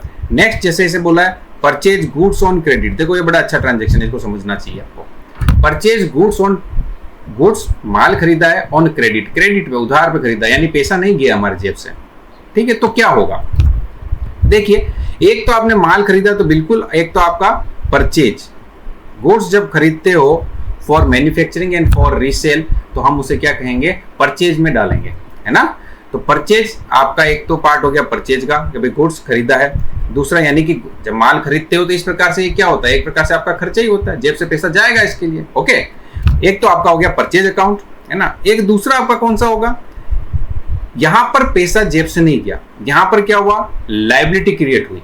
क्यों, क्योंकि क्रेडिट हमने माल बाय किया, और आज नहीं तो हमें क्या करना होगा, कल भुगतान करना होगा। तो ऐसे भुगतान जिनको प्रेजेंट में न करके थोड़े समय बाद हम करते हैं, तो वो क्या कहलाती है, लायबिलिटी कहलाती है। तो इस प्रकार से लायबिलिटी क्रिएट होगी, और यहाँ पर जब माल हम किसी से खरीदते हैं और जो पैसा हमसे मांगता है, तो वो हमारा क्या बन जाता है, लेनदार बन जाता है। अगर नाम होता तो हम उस लेनदार का नाम लिख देते, अगर नहीं है तो आप सीधा क्या लिख सकते हैं, क्रेडिटर। और हम जिनसे पैसा मांगते हैं वो हमारे लिए क्या होते हैं, डेटर होते हैं। हम बिजनेस जिससे पैसा मांगता है वो बिजनेस के लिए डेप्टर्स होंगे, और जो बिजनेस से पैसा मांगता है वो उसके लिए क्या होंगे, क्रेडिटर होंगे। तो आपका एक परचेज हो गया, क्रेडिटर हो गया। क्रेडिटर क्या है, आपकी एक लायबिलिटी है, और लायबिलिटी जब इंक्रीज होती है तो उसे क्या करेंगे, क्रेडिट करेंगे। और परचेज एक प्रकार से आपका खर्चा है, और खर्चा जब होता है और इंक्रीज होता है तो उसे हम डेबिट करेंगे। तो ये आपका क्लियर हो गया। फिर नेक्स्ट जो आपका ट्रांजेक्शन है, sold goods for ₹8,60,000 and receive payment in cheque. अब चेक से पैसा प्राप्त हुआ, ओके, और माल आपने बेचा, गुड्स आपने सोल्ड किया। तो एक तो आपका सीधा सीधा हो रहा है कि सेल्स कर रहे हो, एक ट्रांजेक्शन क्या हो रहा है, गुड्स आपका जा रहा है। तो आपकी एक तो हो रही है कि भाई सेल हो रहा है, सेल होता है तो क्या होती है, रेवेन्यू जनरेट होती है, राइट। और रेवेन्यू जनरेट हुई या इंक्रीज हुई तो उसे हम क्या कहते हैं, कि आप क्या हो गए कि भाई इससे तो हम क्रेडिट करेंगे, ओके। और दूसरा आपका ये कह रहे हैं कि भाई चेक से पैसा आया, चेक यानी कि एक प्रकार से हमारे पास चेक आएगा, वो एक कैश की तरह ही है, फिर उसको हम बैंक में डिपॉजिट कराएंगे। तो हम ऐसे सीधा कह सकते हैं, कैश भी लिख सकते हो और बैंक भी लिख सकते हो। बैंक लिख दिया, बैंक में जमा कराया उसको, जैसे अपन ने, तो बैंक हो गया। तो बैंक आपके लिए असेट हो गई, असेट में इंक्रीज हुआ तो उसे क्या कर दिया, डेबिट कर दिया। तो इस तरीके से आपकी जितने भी व्यवसाय के ट्रांजेक्शन है, किसी भी प्रकार के ट्रांजेक्शन हो, आप क्या करें, सिर्फ और सिर्फ उस ट्रांजेक्शन को ढंग से पढ़ें, और उससे आप अकाउंट्स को आइडेंटिफाई करें कि ये क्या है, क्या ये असेट्स है व्यवसाय के लिए, या वो कोई लायबिलिटी है व्यवसाय के लिए, या कोई रेवेन्यू है, क्या कोई एक्सपेंस है, या कोई कैपिटल अकाउंट का पार्ट है, या विड्रॉल, क्या पैसा हमने उठाया, मतलब निकाला है बिजनेस से या उसमें जमा करा है। तो इस तरीके से आपको क्या करना होगा, सबसे पहले ये जो 6 प्रकार के अकाउंट आपको दे रखे हैं उसको केवल उस ट्रांजेक्शन के अंदर ये आइडेंटिफाई करें। ये करने के बाद आप रूल्स अप्लाई करें, यहाँ पर जो दिए हुए हैं, आप इजीली उस ट्रांजेक्शन के अंदर जो है डेबिट क्रेडिट कर पाएंगे, और आप आसानी से बड़ी जनरल एंट्री भी इजीली सोल्व कर पाएंगे। ठीक है, चलिए अब हम ये आपको समझ में आ गया होगा। अब हम आपके नेक्स्ट इसके पार्ट पे चलते हैं। यस, हाँ, अब जैसे मैंने एक परचेज बुक का एक फॉर्मेट आपके सामने यहाँ पर प्रेजेंट किया, हमने पहले डिस्कस किया कि हम क्या करते हैं, रिकॉर्डिंग करते हैं ट्रांजैक्शंस की। और जब हम ट्रांजैक्शंस की रिकॉर्डिंग कर रहे हैं तो रिकॉर्डिंग कहाँ पर होगी, तो वहां पर मैंने आपको बताया कि रिकॉर्डिंग मोस्ट ऑफ दी हम क्या करते हैं, जब आपके ट्रांजैक्शंस कम होते हैं, लिमिटेड होते हैं, छोटे व्यवसाय होते हैं, तो वो सीधे जर्नल में ही रिकॉर्ड करते हैं। परंतु जैसे आपके ट्रांजैक्शंस जो हैं वो नंबर ऑफ ट्रांजैक्शन ज्यादा हैं, बड़ा बिजनेस है आपका और सेम नेचर के ट्रांजैक्शंस भी होते हैं, तो उस केस में हमने कहा कि जर्नल के साथ साथ हम सब्सिडरी बुक्स भी मेंटेन करते हैं। हालांकि ये दोनों ही जो है जर्नल जिस तरीके से जनरल है वैसी सब्सिडरी बुक है, दोनों ही ओरिजिनल बुक्स ऑफ अकाउंट है, original entry of books of account है। तो ये आपको ध्यान में रखना होगा कि जब हमारे नंबर ऑफ ट्रांजैक्शन ज्यादा होते हैं, हम क्लासिफाई करना चाहते हैं सिमिलर नेचर के जो ट्रांजैक्शन को एक साथ रखना चाहते हैं, तो उस केस में हम क्या करते हैं, सब्सिडरी बुक्स का भी यूज करते हैं। और आप डिस्कस हमने किया है कि 8 प्रकार की सब्सिडरी बुक होती है, जिसमें आपकी हमने डिस्कस किया परचेज बुक भी है, सेल्स बुक भी है, परचेज रिटर्न भी होती है, सेल्स रिटर्न भी होती है, बिल्स रिसीवेबल होती है, बिल्स पेबल होती है, कैश होती है, और एक जो जर्नल है जर्नल प्रॉपर भी होती है। तो हम एक एग्जांपल यहाँ पर एक परचेज बुक का मैंने आपको फॉर्मेट दर्शाया है कि परचेज बुक किस तरीके से होती है। इसमें जैसे डेट, पर्टिकुलर और डिटेल और अमाउंट का एक फॉर्मेट होता है, और इसके अंदर हम डेट लिखते हैं और फिर ट्रांजेक्शन को लिखते हैं कि भाई ये हमने कोई खरीदा है। और इसी प्रकार से अगर सेल्स की बात करेंगे, सेल्स बुक में ये हमने सेल किया, इसकी रेट ये थी, डिटेल के अंदर उसकी रेट और क्वांटिटी आती है, और अमाउंट के अंदर टोटल अमाउंट आता है। तो हमें एक सबसे पहले ध्यान देना है कि परचेज बुक में किस प्रकार के ट्रांजैक्शंस को रिकॉर्ड किए जाते हैं, सेल्स बुक में किस प्रकार से, ऐसे परचेज रिटर्न में, ऐसे सेल्स रिटर्न में, ऐसे bills payable, bills receivable, cash book. ठीक है, तो परचेज और सेल्स बुक में सिर्फ और सिर्फ परचेज और सेल की जो क्रेडिट ट्रांजैक्शंस होते हैं उन्हीं को रिकॉर्ड किया जाता है। क्वेश्चन बनता है यहाँ से, एक क्वेश्चन मल्टीपल चॉइस क्वेश्चन जरूर बनता है जिसमें आपसे पूछा जाएगा कि परचेज बुक में किस प्रकार के ट्रांजैक्शंस रिकॉर्ड किए जाते हैं। तो लिख सकते हैं वो A only cash purchase, B only credit, C both, और डी आपको कहते हैं कि नन ऑफ द अबव। तो आपको पता होना चाहिए कि यहाँ पर सिर्फ और सिर्फ कैश ट्रांजैक्शन नहीं रिकॉर्ड होते हैं, यहाँ पर सिर्फ क्रेडिट ट्रांजैक्शन ही रिकॉर्ड होते हैं, यहाँ पर कैश का कोई नहीं होता है ना। तो सिर्फ क्रेडिट ट्रांजैक्शन यहाँ पर रिकॉर्ड होते हैं। यहाँ पर लिखा है, जैसे मैंने यहाँ पर नीचे लिखा भी है लाइन कि भाई cash purchase are not entered in this book since this will be entered in, वो कैश ट्रांजैक्शन कहाँ जाएंगे, कैश बुक के अंदर जाएंगे। यहाँ पर सिर्फ और सिर्फ कौन से ट्रांजैक्शन रिकॉर्ड होते हैं, सिर्फ और सिर्फ क्रेडिट परचेज के ट्रांजैक्शन ही रिकॉर्ड होंगे। ऐसे ही सेल्स बुक के लिए भी यही नियम फॉलो होता है कि वहां पर भी सिर्फ और सिर्फ क्रेडिट सेल को ही रिकॉर्ड किया जाएगा, कैश सेल को रिकॉर्ड नहीं किया जाता है, क्योंकि कैश जब बात आएगी तो वो कैश बुक उसके लिए है, जहां पर कैश पेमेंट और कैश रिसीट के लिए कैश बुक जहां बुक होती है वहां पर उसकी एंट्री होगी। ओके, ऐसी परचेज रिटर्न और सेल्स रिटर्न की होती है जहां पर सिर्फ रिटर्न की बात हम करेंगे। और बिल्स रिसीवेबल, बिल्स पेबल, जब बिल ऑफ एक्सचेंज का ट्रांजैक्शन होता है तो उस केस में बिल ऑफ जो है दोनों ही प्रकार की जो बुक्स है वहां पर एंट्री, वहां पर हम जो है बुक्स में रिकॉर्ड करेंगे। ओके, एक यहाँ पर एक इंपॉर्टेंट चीज और है जो आपको समझनी चाहिए कि जो परचेज बुक है, इस परचेज बुक का जो भी बैलेंस आएगा, जैसे जो भी इसका अमाउंट आता है परचेज बुक का जो टोटल आएगा, उस टोटल को कहां ट्रांसफर किया जाता है। मल्टीपल चॉइस क्वेश्चन पूछ सकते हैं यहाँ पर। परचेज बुक का टोटल जो है, उसका जो बैलेंस है उसको कहां ट्रांसफर किया जाता है। तो यहाँ आपको ध्यान रखना होगा कि जब परचेज बुक की जो टोटल है वो सीधी कहां जाती है, परचेज अकाउंट के अंदर जाएगी। कहां जाएगी, परचेज अकाउंट के अंदर। और परचेज अकाउंट कहां खोले जाते हैं, लेजर के अंदर खोले जाते हैं। लेटर ऑन इसके ऊपर डिस्कशन हम करेंगे, लेजर क्या है और किस तरीके से उसकी जो प्रोसीजर है उसकी बात करेंगे। पर ये ध्यान यहाँ से जरूर होना चाहिए आपका कि परचेज बुक का जो बैलेंस होगा यानी टोटल होगी वो सीधी कहाँ ट्रांसफर की जाएगी, परचेज अकाउंट में ट्रांसफर की जाएगी। और परचेज अकाउंट का बैलेंस जो है क्या है, डेबिट होता है। और ये किसके अंदर, मतलब परचेज अकाउंट में भी किस साइड आएगी, डेबिट साइड आएगी। ओके, ऐसा ही सेल्स बुक के लिए भी अप्लाई होता है कि जो सेल्स बुक की जो टोटल है वो कहां ट्रांसफर की जाती है। तो आप वहां पर बिल्कुल जो टोटल ऑफ सेल्स बुक है वो कहां जाएगी, वो आपकी जो सेल्स बुक है वो सेल्स अकाउंट के अंदर जाएगी। कौन सा अकाउंट में, सेल्स अकाउंट के अंदर उसका जो बैलेंस है वहां ट्रांसफर किया जाएगा। ओके, ऐसे ही दूसरे जो फर्दर बुक्स है उनका भी जो है बैलेंस है वहां सीधा उसी अकाउंट के अंदर ट्रांसफर किया जाता है, एक्सेप्ट कैश का। अब कैश अकाउंट जो है जो कैश बुक है उसका एक अपना अलग ही एक रोल है, जिसके बारे में हम आप लेटर ऑन डिस्कस करेंगे कि जो कैश बुक है उसकी क्या प्रोसीजर होती है और उसको कौन सी बुक भी कहा जाता है, उसकी बात करेंगे हम बाद में। अभी इस पे बात नहीं कर रहे हैं, अभी सिर्फ हमें ये देखना है कि परचेज बुक में कौन सी जो है ट्रांजेक्शन से उनको रिकॉर्ड करोगे, सेल्स में कैसे रिकॉर्ड करोगे, और purchase return, sales return, bills receivable, bills payable, और जो आपका केस है, और फिर एक जनरल प्रॉपर। इन सब में जो ट्रांजेक्शन नहीं आते हैं वो सभी किस में चले जाते हैं, जनरल प्रॉपर में चले जाते हैं, क्योंकि कैश पेमेंट, कैश रिसिप्ट तो जाएगी आपकी कैश में, क्रेडिट वाले ट्रांजेक्शन दोनों ऊपर आ जाएंगे आपके परचेज और सेल्स में, और रिटर्न वाले ट्रांजेक्शन इन दोनों में चले जाएंगे, परचेज रिटर्न, सेल्स रिटर्न में, और फिर आपका जो बचा है अकाउंट आपका बिल्स पेबल और बिल्स रिसीवेबल, वो ट्रांजेक्शन वहां चले जाएंगे। फिर जो बचा है आपका, क्या बचा है, इन सब से अलावा जो भी एंट्रीज होती है ना, जो ओपनिंग एंट्रीज होती है, क्लोजिंग एंट्रीज होती है, एडजस्टमेंट एंट्रीज होती है, रेक्टिफिकेशन ऑफ एरर वाली एंट्रीज होती है, वो सब की सब एंट्रीज कहां की जाएगी, जर्नल प्रॉपर के अंदर की जाएगी। ओके, तो इस तरीके से आपको हर एक छोटे छोटे पॉइंट को भी ध्यान रखना होगा, क्योंकि क्वेश्चन जो उठता है वो बड़ा शार्प क्वेश्चन उठता है और इसी तरीके से उठता है। ओके, चलिए अब नेक्स्ट हम बात करें। चलिए अब क्वेश्चन आ गए हैं, क्वेश्चन हम एक बार डिस्कस कर लेते हैं। ठीक है, तो अभी तक आपने इस लेक्चर के अंदर जो समझा है वो क्या है। सबसे पहला आपने जाना है कि रिकॉर्डिंग ऑफ द ट्रांजैक्शन कहाँ की जाती है, तो हमने कहा जर्नल, और साथ ही साथ सब्सिडरी बुक के बारे में भी आपने देखा।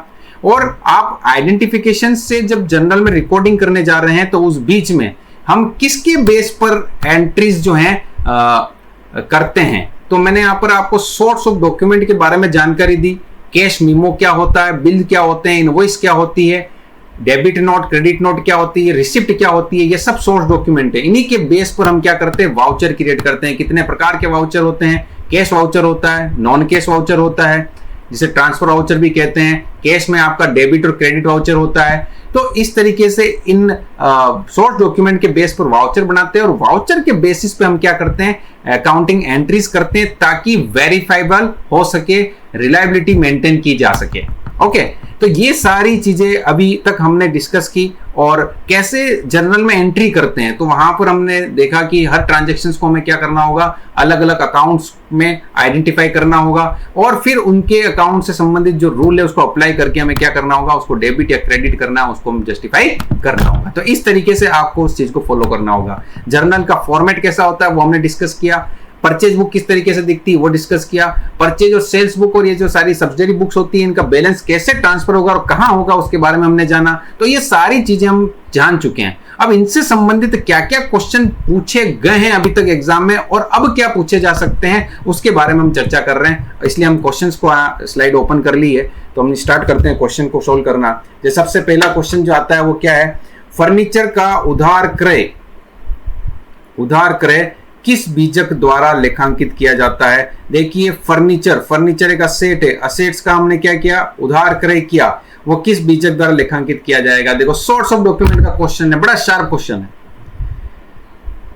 जब हम डेबिट और क्रेडिट वाउचर की बात करते हैं तो डेबिट वाउचर का उपयोग कब किया जाता है, हम जानते हैं जब हम कैश पेमेंट करेंगे, और क्रेडिट वाउचर का उपयोग कब किया जाता है, जब कैश रिसीव करते हो। इसके अलावा जो भी ट्रांजैक्शंस होते हैं उनके लिए कौन सा वाउचर बनाते हो आप, ट्रांसफर वाउचर या नॉन कैश वाउचर कहलाता है, जिसे आप कहोगे यहाँ पर जैसे कि आपको ABCD चारों ऑब्जेक्ट दिए हुए हैं, आपको सीधा सा क्लियर हो जाना चाहिए ये किस प्रकार का वाउचर होगा, ट्रांसफर वाउचर होगा। यदि आपने कंसेप्ट जाना है तो उसका सीधा उत्तर आप दे दोगे। फिर दूसरा क्वेश्चन आपका है, जर्नल बनाने का मुख्य उद्देश्य क्या है, what is the main objective of preparing the journal. Journal बनाने का मुख्य उद्देश्य क्या है। देखिए जनरल क्यों बनाई जाती है। जब हम जनरल के बारे में पढ़ रहे थे तो मैंने आपको बताया जनरल्स के संबंधित क्या क्या खास बातें हैं। सबसे पहला ये क्या है कि एक तो डबल एंट्री सिस्टम पर आधारित होती है। दूसरी खास बात क्या है, इसमें डेट वाइज रिकॉर्डिंग की जाती है। ठीक है, फिर इसके जो कॉलम्स है उसको आपको पता होना चाहिए। नरेशन क्या होता है इसके बारे में पता होना चाहिए। जब भी कोई ट्रांजैक्शन रिकॉर्ड करते हैं तो उसके बाद उसकी समरी लिखते हैं तो उसे नरेशन कहा जाता है। ठीक है, तो यहाँ पर जो जर्नल का उद्देश्य होता है वो क्या होगा, सिर्फ और सिर्फ हमें क्या करना होता है, रिकॉर्डिंग करनी होती है ट्रांजैक्शन की। तो फर्स्ट एंड फॉर हम रिकॉर्डिंग करते हैं, उस रिकॉर्डिंग करने के उद्देश्य से हम जर्नल को बनाते हैं। तो यहाँ देखिए एक ऑप्शंस क्या दिए हुए हैं, to ascertain the financial position, बिल्कुल नहीं, हम फाइनेंशियल पोजीशन के लिए बैलेंस शीट बनाते हैं।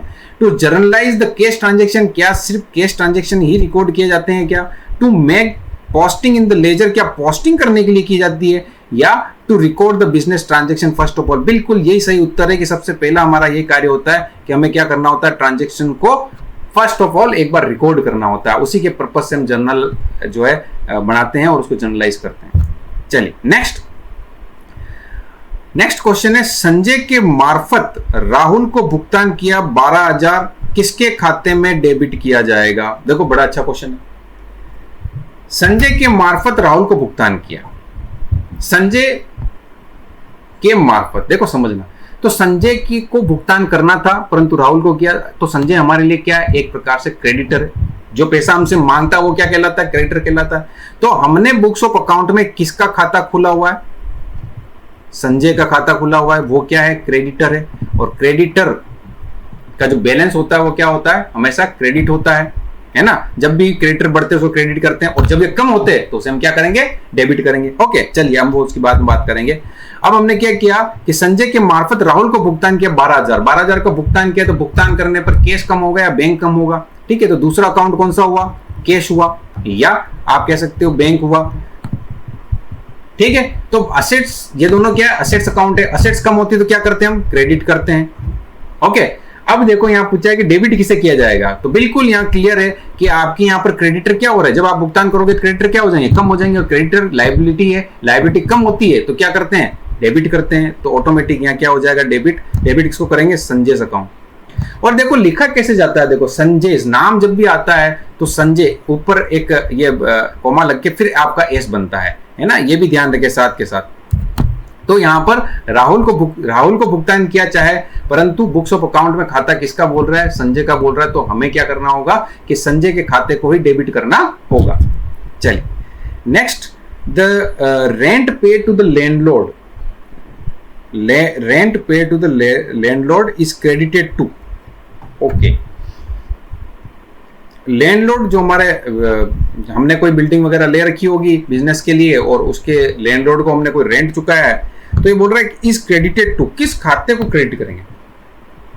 क्लियर होना चाहिए अपने आप में कि जब भी हम रेंट को पेड करेंगे तो क्या जाएगा, कैश या बैंक, इससे बैलेंस कम होगा, असेट्स कम होगी, तो हम ऑटोमेटिक क्रेडिट किसको करेंगे, कैश अकाउंट क्रेडिट कर दोगे कि भुगतान हुआ है। चलिए नेक्स्ट ट्रांजेक्शन, ये देखिए परचेज बुक में कौन से व्यवहारों को रिकॉर्ड किया जाता है। देखो ये क्वेश्चन आया हुआ, मैंने आपको पहले ही बताया था, इस टाइप के क्वेश्चन पूछे गए हुए हैं एग्जाम के अंदर कि परचेज बुक में कौन से व्यवहारों को रिकॉर्ड किया जाता है। तो आपको क्लियर आंसर सीधा आना चाहिए, सिर्फ और सिर्फ आप कौन से ट्रांजेक्शन रिकॉर्ड करते हो, केवल उधार क्रय से संबंधित। चाहे अगर यहाँ पर सेल्स बुक कर दे तो आपको ध्यान रखना है कि सेल्स जो है क्रेडिट सेल्स को ही रिकॉर्ड किया जाता है। तो यहाँ पर परचेज बुक के लिए पूछा है तो आप कहोगे कि जो क्रेडिट परचेज है उसी व्यवहार को आप रिकॉर्ड करते हो, बाकी दूसरे व्यवहार को रिकॉर्ड नहीं करोगे। चलिए नेक्स्ट है कुल विक्रय बही। देखो टोटल सेल्स बुक का योग, देखो वो क्वेश्चन यहाँ पे आया, कहां पोस्ट किया जाता है, यानी इसको कहां पर ट्रांसफर करेंगे हम, ठीक है।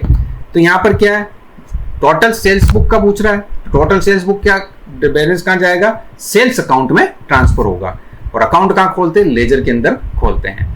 तो credit to sales account, debit to sales account, credit to sales return account, तो बिल्कुल सेल्स जो आपका क्रेडिट टू सेल्स अकाउंट में चला जाएगा, क्योंकि सेल्स आपको क्या करती है, रेवेन्यू जनरेट करके देती है। जब सेल होती है तो रेवेन्यू जनरेट होती है, और रेवेन्यू जब इंक्रीज होती है या इनकर्ड होती है तो उस केस में आप क्या कहोगे कि वो आपके लिए क्या है, इंक्रीज होती है या होती है तो हम उसे क्रेडिट करते हैं। तो सेल्स अकाउंट में क्या चला जाएगा, ये क्रेडिट साइड ट्रांसफर हो जाएगा। चलिए नेक्स्ट, आपके कुछ क्वेश्चन और भी हैं। रोजना मच्चा जिसे आप क्या कहते हैं, जर्नल कहते हैं। भाई पृष्ठ संख्या, ये देखो लेजर फोलियो LF, स्तंभ का प्रयोग। LF मैंने आपको बताया, लेजर फोलियो क्या होता है।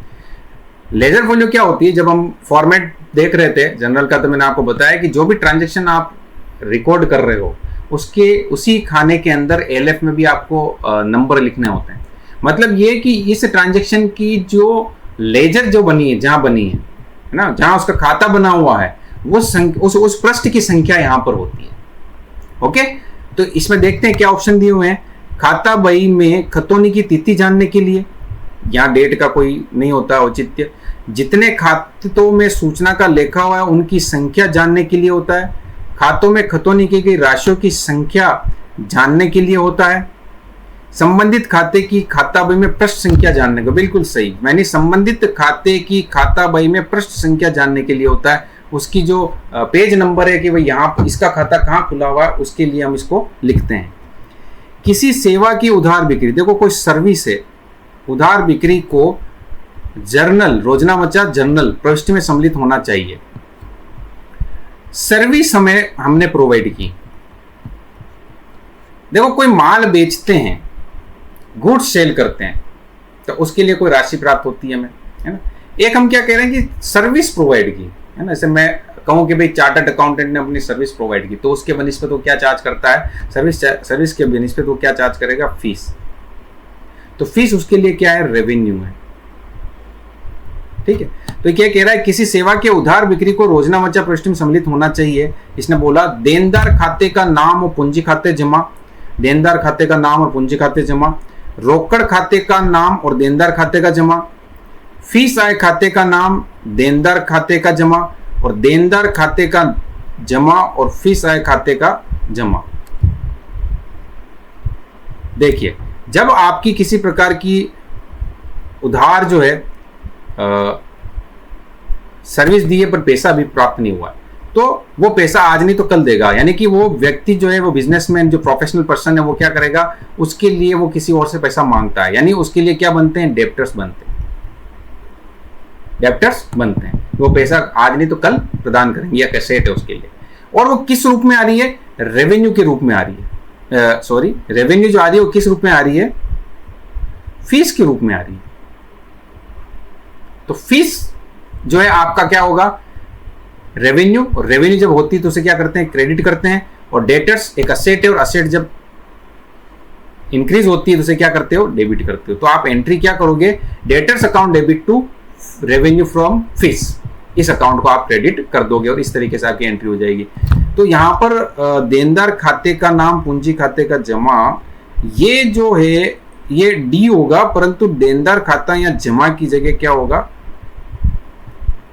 डेबिट होगा। करेक्शन कर लीजिएगा, डेबिट होगा। नेक्स्ट, एक संयंत्र को 2 लाख रुपए नकद, 8 लाख रुपए 30 दिन के उधार पर खरीदा गया, इसकी जर्नल में क्या प्रविष्टि होगी। देखो आप समझे, सबसे पहला हमें क्या करना है, जो है अकाउंट को आइडेंटिफाई करना है। संयंत्र प्लांट होता है, प्लांट को 2 लाख रुपए कैश में, 2 लाख रुपए नकद देकर खरीदा, और 8 लाख रुपए 30 दिन के उधार पर खरीदा गया, इसकी रोजनामचा में क्या प्रविष्टि होगी। तो हमने कहा कि कुल मिलाकर एक प्लांट जो है था, उसकी कीमत कितनी थी, यहां पर हम इसको लिखते हैं, 8 और 2 10 लाख रुपए, 10 लाख रुपए थे। प्लांट की कीमत 10 लाख थी। प्लांट हमारे लिए क्या एक असेट है, और असेट जब बिजनेस में आती है यानी कि इंक्रीज होती है, तो हम कहते हैं कि असेट्स को तो आप क्या करोगे, डेबिट करोगे, बिल्कुल। तो प्लांट अकाउंट आपका असेट है, तो उसे तो करेंगे, प्लांट को तो डेबिट। दूसरा, क्रेडिट किसको करोगे आप, कह रहा है कि कैश जो है 2 लाख रुपए जो है कैश, यानी 2 लाख रुपए तो आपके क्या हुआ, कैश पेमेंट हुआ, तो आप कहोगे कैश गया, वो भी कितना, 2 लाख रुपए। तो 2 लाख तो कैश गया, तो 2 लाख तो क्या करोगे, क्रेडिट करोगे कैश के नाम से। और बाकी 30 दिन के उधार में खरीदा, 30 दिन की उधार दी, यानी कि आज भुगतान न करके हम 30 दिन बाद करेंगे, ओके।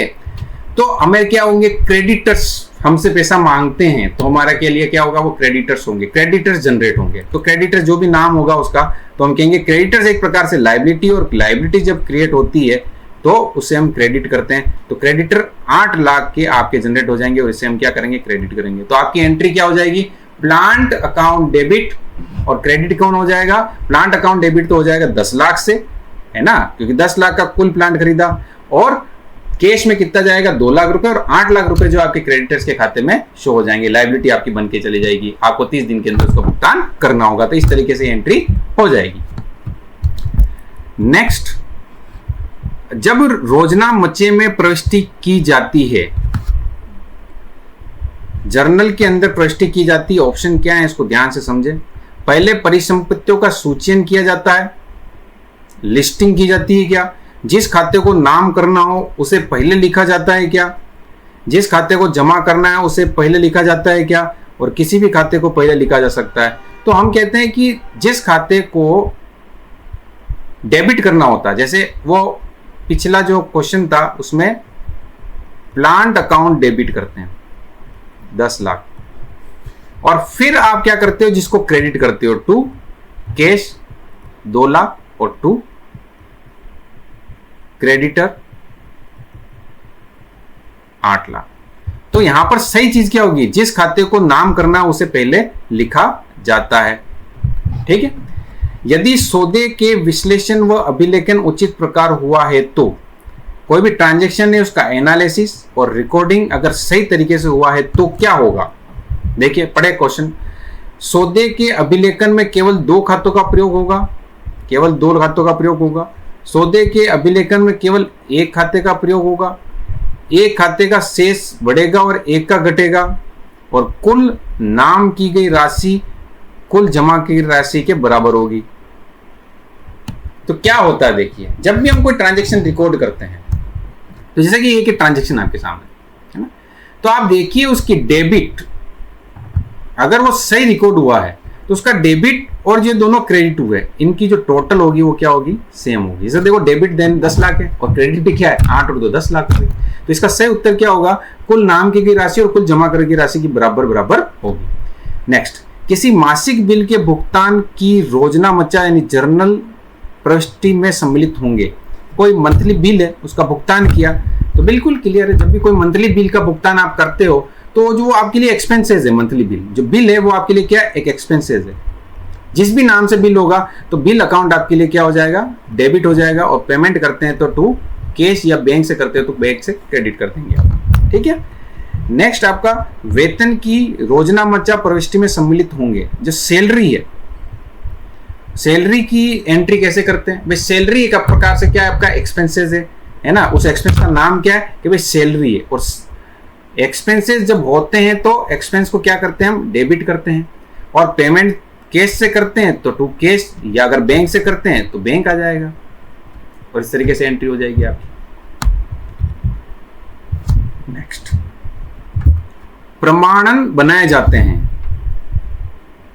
वाउचर, देखो वाउचर संबंधित क्वेश्चन नहीं है, वाउचर बनाए जाते हैं। वाउचर के बारे में हमने डिस्कस किया, कैश रिसिप्ट और कैश पेमेंट के लिए, या कैश और क्रेडिट परचेज के लिए, कैश क्रेडिट सेल्स के लिए, और ऑल ऑफ द अबव।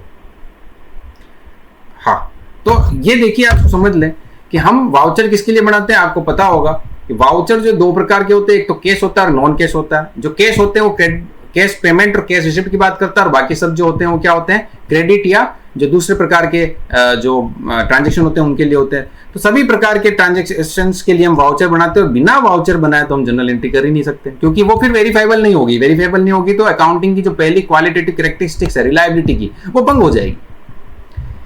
एक प्रमाणक किस आधार पर बनाए जाते हैं, ये देखो क्वेश्चन पूछ गया। प्रमाणक जो बनाए जाते हैं, वाउचर किसके बेस पर बनाए जाते हैं? क्या हम सोर्स ऑफ डॉक्यूमेंट के आधार बनाते हैं, क्या जनरल एंट्रीज के आधार बनाते हैं, क्या अकाउंट के आधार पर बनाते हैं, या सभी के आधार बनाते हैं? ये अच्छा क्वेश्चन है। तो हमेशा वाउचर जो बनते हैं वो किसके आधार पर बनते हैं, सोर्स डॉक्यूमेंट के आधार पर। तो सोर्स डॉक्यूमेंट कौन से होते हैं, कैश मेमो हो गया, debit note, credit note, invoices, bill, receipt, ये सारी। व्यवसायी द्वारा रोकड़ आहरित राशि को किस खाते में डेबिट किया जाएगा?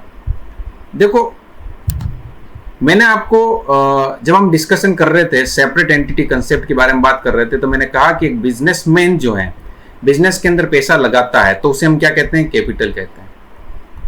और हमने कहा कि यहाँ पर जो आपका बिजनेसमैन और बिजनेस है उन दोनों का अस्तित्व अलग अलग होता है। और वही बिजनेसमैन यदि बिजनेस से कोई पैसा अपने निजी उपयोग के लिए निकालता है तो उसे हम क्या कहते हैं, ड्रॉइंग्स कहते हैं। क्या कहते हैं, ड्रॉइंग्स। निजी उपयोग के लिए होना चाहिए। ठीक है। तो ये कह रहा है कि व्यवसायी द्वारा रोकड़ आहरित राशि को किस खाते में डेबिट किया जाएगा। तो अब इससे जब पैसा निकालता है तो आपका क्या होगा, बैलेंस जो कैपिटल का कम होता है, और खाता कौन सा डेबिट हो जाता है, ड्राइंग अकाउंट डेबिट हो जाता है। तो यहाँ पर सीधा सीधा उत्तर क्या हो जाएगा, ड्राइंग अकाउंट। निम्नलिखित में से कौन सा खाता, इसको खाता नहीं है खाता है, सदैव डेबिट शेष प्रदर्शित करता है? देखो डेबिट शेष, ऑलवेज डेबिट बैलेंस किसका शो होता है, यह भी हमने डिस्कस किया। 5-6 प्रकार के खाते हैं, किसका डेबिट बैलेंस होता है और किसका क्रेडिट होता है। जैसे कि पूंजी खाता, पूंजी खाता क्या है, कैपिटल क्रेडिट होता है, सेल्स क्रेडिट होता है, परचेज रिटर्न ये भी क्या होता है, क्रेडिट होता है, और इनमें से कोई नहीं। तो इसका मतलब यहाँ पर डेबिट बैलेंस वाला तो कोई है ही नहीं। कैपिटल का भी क्या होता है, क्रेडिट बैलेंस होता है।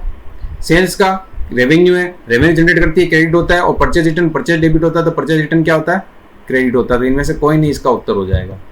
व्यक्तिगत खाते का क्रेडिट शेष होता है, पर्सनल अकाउंट का क्रेडिट शेष होता है। अब आप इसको देखें, पर्सनल अकाउंट का क्रेडिट शेष होता है। देखो cash in hand, cash in hand क्या पर्सनल अकाउंट है क्या, बिल्कुल नहीं है। कैश इन हैंड क्या है, कैश क्या है, एक प्रकार से रियल अकाउंट है, असेट अकाउंट है। अमाउंट रिसेबल, अमाउंट रिसेबल मतलब प्राप्त योगा है ना, जो कि अपन पैसा अपन लेंगे, तो ये भी एक प्रकार से क्या है, एक असेट है। इनकम अर्न्ड, इनकम कमा ली गई है। और अमाउंट पेबल, अमाउंट पेबल का मतलब क्या हो गया, जिसका अमाउंट भुगतान योग्य हो गया है। तो यहां पर अमाउंट रिसीवेबल, अमाउंट रिसीवेबल जो प्राप्त होगा, और इनकम अर्न्ड और अमाउंट पेबल। देखो कैश इन हैंड तो आपका नहीं होगा उत्तर। अमाउंट रिसीवेबल, इनकम अर्न्ड और अमाउंट पेबल, भुगतान योग्य और इनकम अर्न जो कमा ली गई है, ठीक है। और अमाउंट रिसीवेबल, यहां पर अमाउंट रिसीवेबल की जगह अकाउंट्स रिसीवेबल होना चाहिए।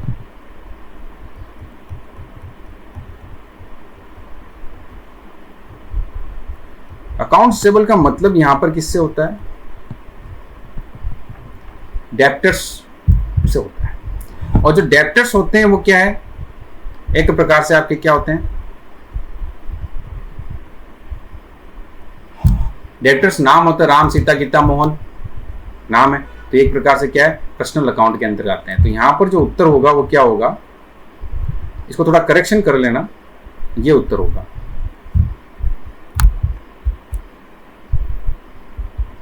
चलिए अब हम यहीं तक रखते हैं इस क्लास को, और नेक्स्ट क्लास के अंदर हम लेजर के बारे में डिस्कशन करेंगे। तो सभी को मेरा ये कहना है कि आप इस जो वीडियोस हैं इनको लाइक करें, सब्सक्राइब करें और शेयर करें, ताकि जो है ये लेक्चर है वो ज़्यादा से ज़्यादा बच्चों तक पहुंच सके और वो कुछ अच्छे कंसेप्ट इससे सीख सके। ठीक है, हमारा बनाने का उद्देश्य ये है कि कोई नई जो कंसेप्ट है वो आप सीखें और सही क्वेश्चन एग्जाम में आप करके आए, ताकि जो है आपकी सिलेक्शन होने की संभावना बढ़ जाए। Okay, thank you.